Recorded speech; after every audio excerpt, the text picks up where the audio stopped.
서울 강남구 재활병원에서 물리치료사가 처음 확진된 뒤에 46명까지 집단 감염이 확산하는 등 수도권 병원의 집단 감염이 잇따르고 있습니다. 수도권의 중환자 병상은 거의 바닥났습니다. 현장 연결해서 알아봅니다. 황보혜경 기자.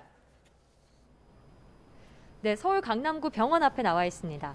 수도권 병원들이 힘든 상황인 것 같습니다. 우선 그곳 집단 감염 상황 자세히 전해주시죠.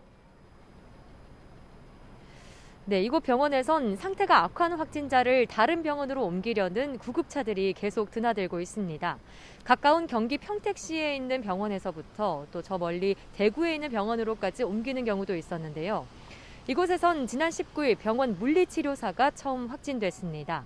지자체 집계 결과 병원 직원 22명과 환자 24명 등 모두 46명이 확진됐습니다. 환자들이 물리치료사에게 재활치료를 받으면서 접촉이 이뤄져 감염이 전파된 거로 보입니다. 일부 환자 보호자는 확진자가 나온 사실을 뒤늦게 알았던 데다 병상 부족으로 격리가 길어지면서 환자 상태가 악화했다며 분통을 터뜨렸습니다. 서울시는 시설 방역 작업을 마치고 이틀 간격으로 환자 전수검사와 추적검사를 진행하고 있습니다. 서울 성북구에 있는 대형 병원에서도 집단 감염이 나왔는데요. 지난달 20일 병원 간병인이 처음 확진된 뒤 환자 15명과 또 24명이 감염됐습니다.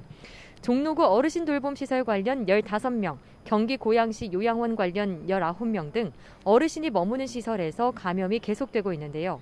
방역당국은 고령층을 중심으로 돌파 감염이 늘고 있다며 올해 안에 60살 이상 고령층을 대상으로 추가 접종을 실시하겠다고 밝혔습니다. 네, 코로나19 중환자도 크게 늘었습니다. 현재 병상 상황은 어떻습니까? 네, 위중증 환자 수가 역대 최다인 700명대를 기록한 가운데 서울의 코로나19 중환자 병상 가동률은 90%를 넘겼습니다. 수도권 전체로 봐도 90% 가까운 병상이 다 찬 상황인데요. 오늘 0시 기준 하루 넘게 병상을 기다리고 있는 사람들은 840여 명에 달합니다.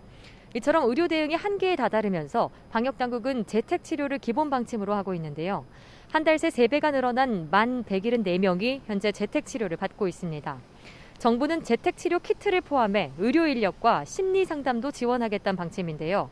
하지만 동거 가족까지 외출이 제한되는 데다 병상 부족 문제를 개인에게 떠넘긴다는 비판의 목소리도 나오고 있습니다.